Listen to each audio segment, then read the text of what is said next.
प्रसन्नता है। हमारा भारत अद्वितीय और अनूठा है। यहाँ व्यास परंपरा की बड़ी महिमा, व्यासपीठ की बड़ी महिमा है। और हम जहाँ से हैं, बुंदेलखंड क्षेत्र के ही पास में, बुंदेलखंड के ही एक खंड में छोटी सी जगह है कालपी, और कालपी में हुआ है वेद व्यास जी का जन्म। और फिर क्या, चल पड़ी व्यास परंपरा। लाखों करोड़ों लोगों को धर्म से, अध्यात्म से, संकीर्तन से, भगवत भक्ति से, ज्ञान से, वैराग्य से जोड़ने का काम लाखों लाखों आचार्यों ने तथा व्यासों ने किया। पर कहते हैं भगवान किसी को विशेष चुनता है।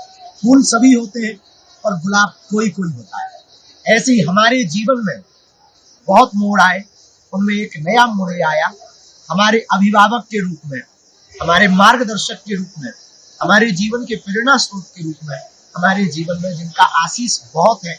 ऐसे श्री धाम वृंदावन की सुमधुर वाणी जिनको सुनकर के लाखों युवा पारंगतता के साथ, विद्वत्ता के साथ श्रीमद् भागवत कथा को कंठस्थ करके श्रीमद् भागवत कथा का वाचन कर रहे हैं।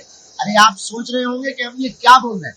दरअसल बात ये है कि हमारे आप सबके बड़ी ही प्रिय श्री धाम वृंदावन के परम पूज्य श्री कृष्णचंद्र ठाकुर जी महाराज जी, जो कि हमारे अभिभावक स्वरूप हैं, उनको कथा करते करते आज 50 साल पूरे हो गए। आप सुनकर चौंकेंगे, 50 वर्ष पूरे हो गए। हम उनके लिए बालाजी के चरणों में बहुत प्रार्थना कर रहे थे, ऐसी दीर्घायु रहे, खूब प्रसन्न रहे, निरोगी रहे, और ऐसे ही उनकी वाणी से कथा चलती रहे, हम नया नया कुछ सीखते रहे और सब भगवत भक्ति से जुड़ते रहे। 50 वर्ष कथा क्रम पूर्ण करते करते करते करते होने पर खूब खूब खूब बहुत बधाइयाँ, बहुत शुभकामनाएं, बहुत बार प्रणाम हम करते हैं। और ठाकुर जी खूब हम सब पर कृपा बनाए रखे, आपके माध्यम से हमें आशीर्वाद मिलता रहे। ऐसे पूज्य श्री पिताजी के चरणों को खूब खूब हम प्रणाम कर रहे हैं। जय हो। ठीक है, सब बोल दिया था, हो गया आपका चालू। बाबा जी का दे रहा हूँ मैं सर।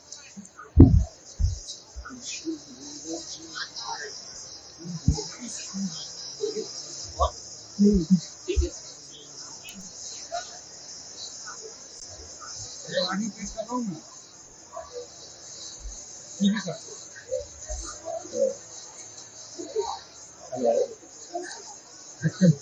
जय श्री राम। आवाज आ रही है आपको? हेलो हेलो, लोग सामने बना के हम भेज रहे हैं। चलिए चलिए, ठीक है, हमें बनवा ली वीडियो और फोन दीजिए।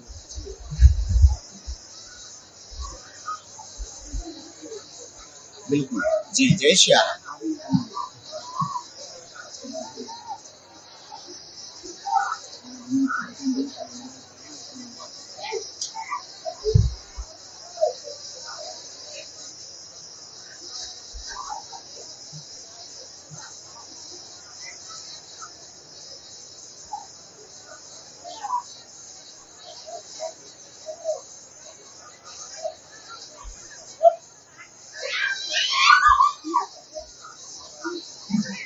जय श्री राम।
हेलो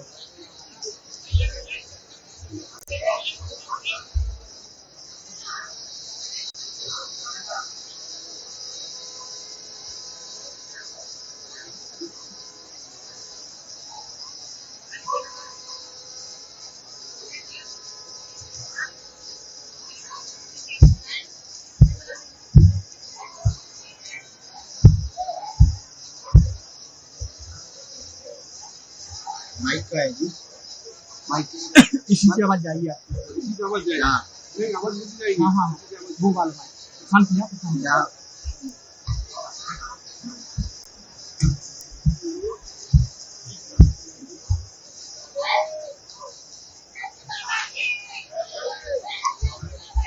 मोबाइल को जरा पास करने को बोल रहे हैं। नहीं इसकी जरूरत पास करवा। जय श्याम। खड़े हैं, बैठ जाओ, उठिए, इंटरव्यू कर लेना, यहीं से प्रकरण शुरू कर दें। दोनों हाथ उठा के बोलो बागेश्वर धाम की, सन्यासी बाबा की, हिंदू राष्ट्र की, जो मन में गाली बक रहे उनकी भी हाथ हाथ।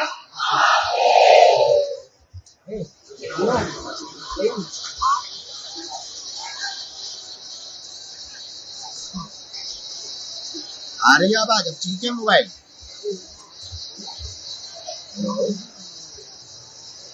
हेलो ठीक है।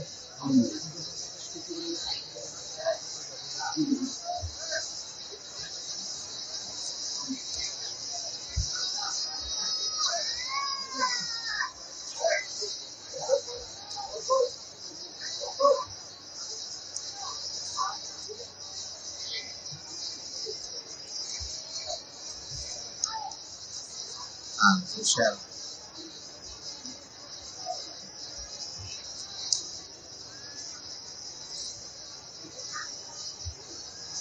अभी ग्राउंड में झाड़ू मत लगाओ, बहुत दूर हो गई, बाद में लगा दीजिए जी। बहुत बहुत धन्यवाद आपका। हम आपको भी करें जी, हम चाहिए हमको तो पर्याप्त आ रही है। आपको हाँ है ही है, दरबार में बैठे। Thank you.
बहुत बहुत धन्यवाद। एबीपी न्यूज के सभी दर्शकों को धन्यवाद और आपको भी बहुत बहुत धन्यवाद।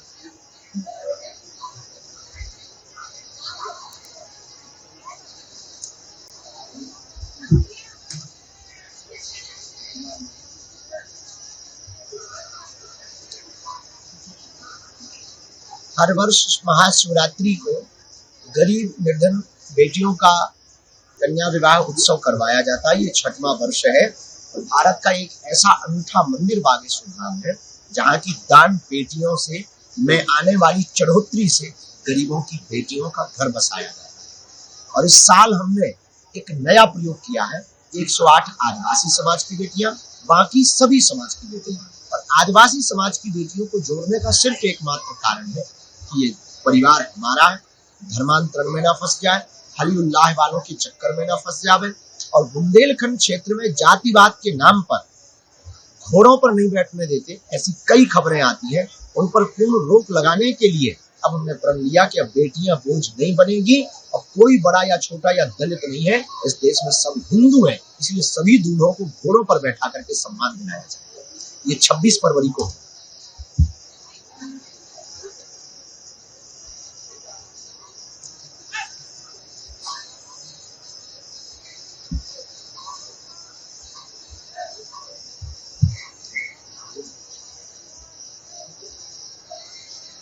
251 में सभी का, उन बेटियों के बरों का भी और जो अन्य समाज के सभी के बरों का, 251 बेटियों में सभी का, सभी बरों को, सब समाज के हैं, क्या समान क्या पिछड़ा पिछड़ा जो लोगों ने नाम दे रखे हैं, हमारी नजर में सभी हैं।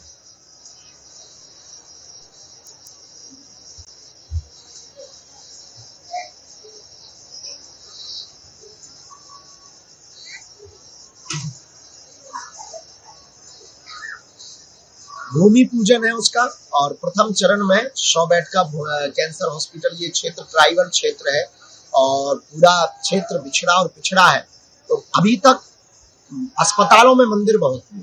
हमारा नया अनूठा प्रण है कि हम अस्पताल में मंदिर नहीं, मंदिर में अस्पताल बनाएंगे। अब जो हमारे पास चढ़ोतरी आएगी या जो भी हमें शुल्क मिलेगा या जो कथा के द्वारा दक्षिणा मिलेगी या जो भी सहयोग मिलेगा, उससे अब हम कैंसर हॉस्पिटल में दीनहीन निराश्रित बीमार मरीजों को निःशुल्क इलाज करवाएंगे, ऐसा हमने प्रण लिया है। उसकी शिला पूजन के लिए, भूमि पूजन के लिए माननीय प्रधानमंत्री जी महोदय को हमने जो है आमंत्रण दिया, और सरकार यहाँ अधिकारियों ने अपनी तरफ से तैयारियां शुरू की है। शेष आगे 23 फरवरी को लगभग अभी लेटर तो नहीं पहुंचा, लेटर आ जाएगा तो उसको सुनिश्चित माना जाएगा, परंतु तैयारियां प्रशासन ने प्रारंभ कर दी है, और 23 फरवरी को देश के यशस्वी माननीय प्रधानमंत्री जी अगर पहुंचेंगे तो उनके हाथ से यह भूमि पूजन करवाया जाएगा।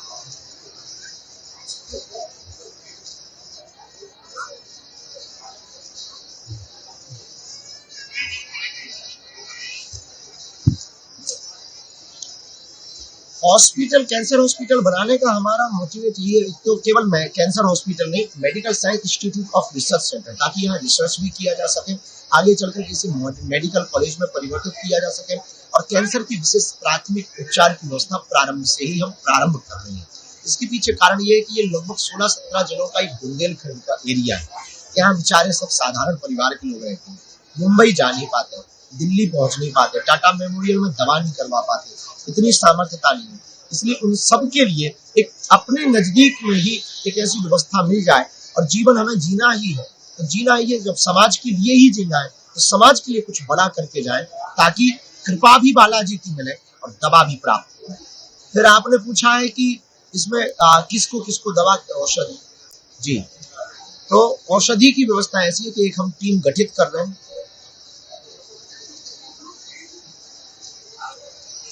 दीनहीन निराश्रित गरीब जो भी हैं, कहीं के भी आएंगे, उनको निःशुल्क इलाज दिया जाएगा।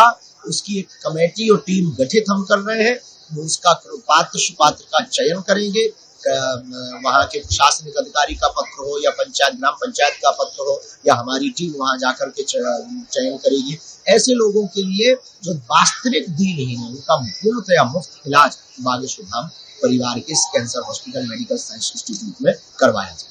हॉस्पिटल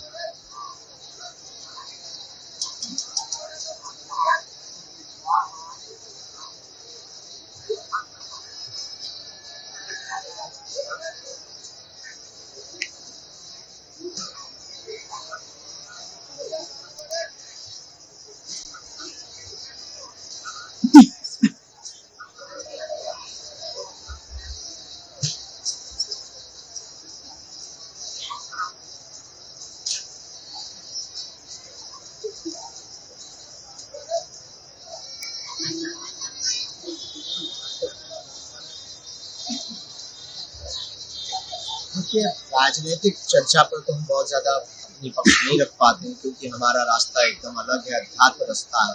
परंतु एक भारतीय नागरिक होने के नाते हम ये कह सकते हैं कि भारत की प्रत्येक नदी स्वच्छ होनी चाहिए। नदियां जीवन है, नदियां ही प्रकृति को बचा के रखेंगी। नदियों का जल, नदियां सुरक्षित रहेंगी, जीवन का कल सुरक्षित रहेगा। और उसमें भी यमुना, गंगा, सरस्वती, नर्मदा, ये हम सब की भारत की प्राणदायिनी नदियां हैं।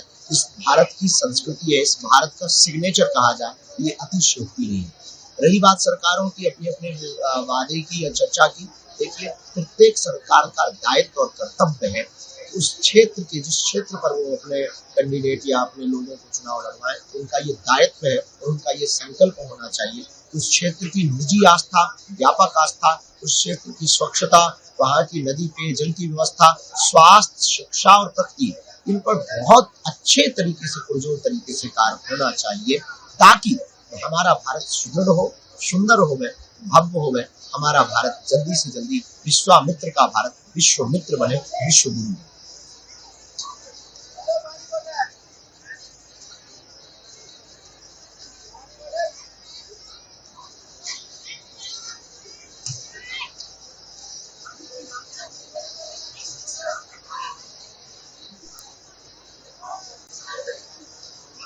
अभी भी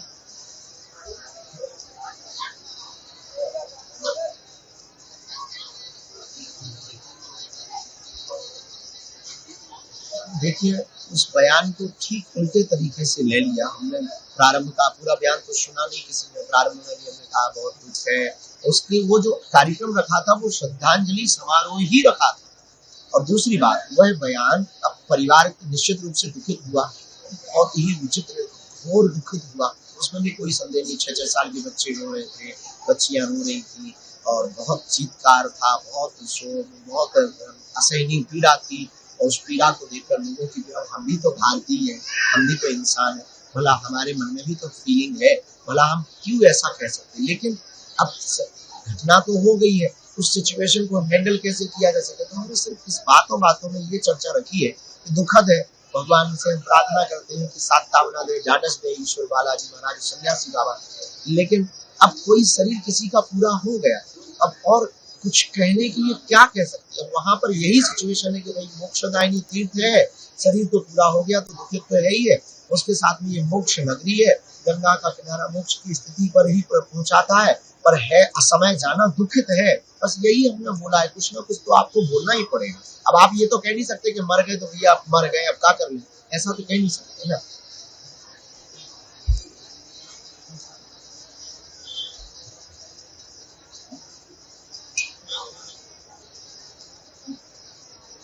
नहीं, किसी को गाली देकर के ही जरूरी थोड़ी है कि हम आलोचना करें, कि हम किसी की, अब जो घटना हुई है वो निश्चित रूप से कमी तो है, उसमें तो कोई संदेह नहीं। ये बात भी हमने रखी। अब उसमें षड्यंत्रकारी है या क्या है, ये तो जांच के तथ्य के बाद ही आ सकता। हम कोर्ट पर न्याय दे दें कि इसमें फलाने आदमी की गलती है या अमुक आदमी की गलती है, तो वो भूल हुई है, इसमें कोई संदेह नहीं है। और वो प्रशासन की इसमें निश्चित रूप से नाकामी है, और उसके लिए जांच टीम गठित हो गई। वहाँ के मुख्यमंत्री भी अक्सर में आएगा। हम किसी सरकार का हम क्यों विरोध करेंगे, हम किस बात का विरोध करेंगे, हम लोगों का क्यों विरोध करेंगे, हमारे लिए सब समान है। तो जो घटना हुई है वहाँ के लोगों, जो हमारा परिवार ही है, वो तो हिंदू ही है ना, हिंदू ही थे, हिंदुस्तानी ही थे, निश्चित रूप से दुख को पहुंचा। हाँ, एक बात हम कह सकते हैं,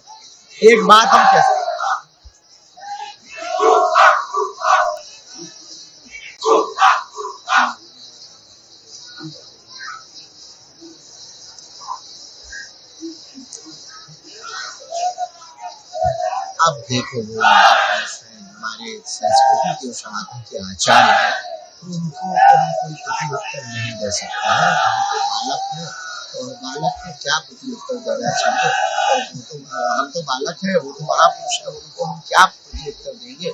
हमारा उत्तर देना और हमारे लिए बहुत उचित नहीं होगा। उनकी जो भी वाणी निकल रही है, तो महापुरुष के अपने अपने विचार होते हैं, जिसकी जैसी विचारधारा हो तो उस भाव से ही प्रस्तुतिकरण रखते हैं। हमारे भाव को कुछ समझ नहीं पाए होंगे, हमें लगता है कि हमने, बल्कि ये निंदा नहीं की। कोई मरने वालों की निंदा करता है, कभी कोई मरने वालों की निंदा करेगा, कभी कोई मरने वालों पर आलोचना करेगा, कभी कोई 100 की निंदा करेगा, 100 की आलोचना करेगा। इतना तो छोटा मोटा विवेक हम भी रखते हैं, आचार्य है, उनको कोई जवाब तो दे नहीं सकते।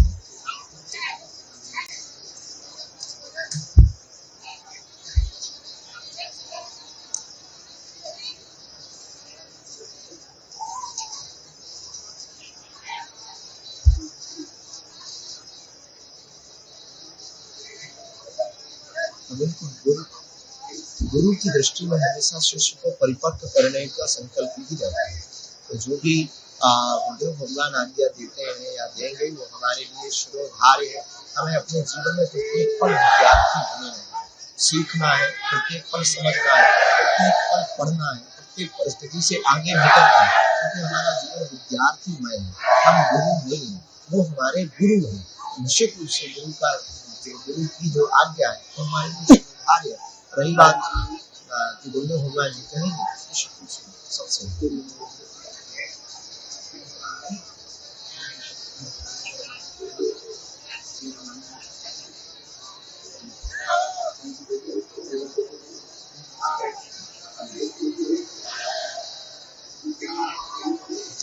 बेझिझक, लेकिन ऐसी कोई हमने भूल नहीं की है। उस बात को रखते हुए हमने श्रद्धांजलि समारोह ही उनके लिए रखा। हमें तो नहीं लगता कि हमने श्रद्धांजलि समारोह रख करके भूल की है, हमें तो नहीं लगता कि उनके प्रति कुछ व्यक्त करके हमने कोई भूल की है। हमने ये शास्त्रों की पद्धति में देखिए, गंगा के पास हम सब चाहते ही हैं, मोक्ष की चर्चा किए जाते हैं, कर्म ऐसे करते हैं ताकि मोक्ष की प्राप्ति हो। हमारा सनातन धर्म भी मोक्ष पर मजबूती देता है। हमारा सनातन धर्म भी कहता है कि मोक्ष की प्राप्ति ही सर्वोत्तम उपाय है, ताकि पुनर्जन्म पुनरपि आदिजगत गुरु शंकराचार्य भी कहते हैं पुनरपि जन्मम पुनरपि मरणम पुनरपि जननी जठरे शयनम। रामचरितमानस भी कहती है कि हमें ये जन्म मरण के चक्कर से बचना है।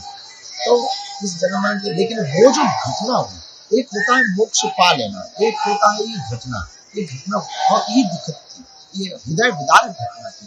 ये हृदय विदारक घटना में तो निश्चित रूप से क्षोभ उत्पन्न ही होगा।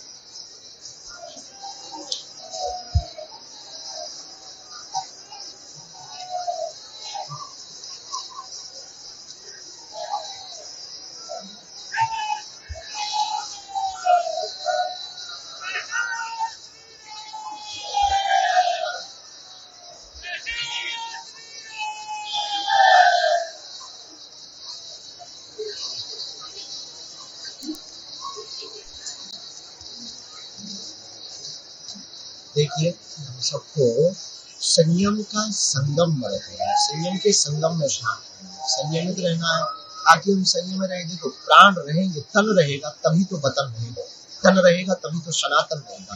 तन को भी बचाना जरूरी है और हमारी भक्ति से, हमारी पूजा पाठ से किसी को खलल ना पहुंचे, किसी को कष्ट ना पहुंचे, तभी तो पूजा है। अब आप दूसरों को रौंदते हुए गंगा स्नान करो, इसे पूजा नहीं कहा जा सकता है, इसे अर्चना नहीं कही जा सकती, इसे संगम स्नान नहीं कहा जा सकता। संगम स्नान तब है कि हम खुद का भी ख्याल रखें, लेकिन अपने साथ साथ रहने वाले आसपास के लोग हैं उनका भी ख्याल रखें। खुद के तन को बचाएंगे तभी तो हम वतन को बचा पाएंगे, खुद के तन को बचा पाएंगे और तभी तो हम सनातन को बचा पाएंगे। इसलिए स्वयं को भी संयम में रहना है, दूसरों को भी संयम में करने के लिए प्रेरित करें। और जो भी लोग जा रहे हैं, वर्तमान परिस्थिति, वहाँ की व्यवस्था,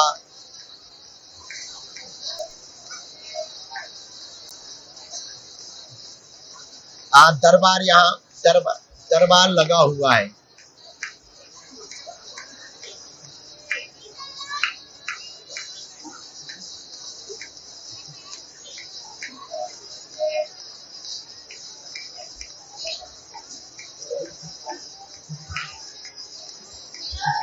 यहाँ से अभी तो कैंसर हॉस्पिटल बना करके एक पूरे भारत को एक नया संदेशा देना चाहते हैं।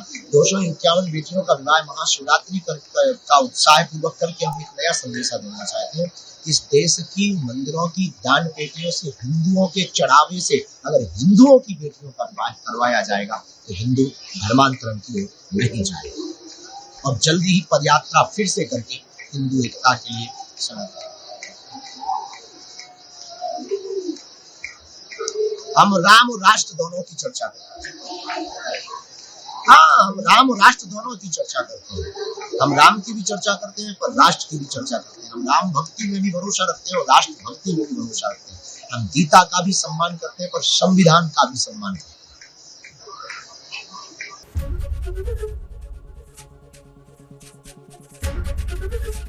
एबीपी गंगा, खबर आपकी, जुबान आपकी।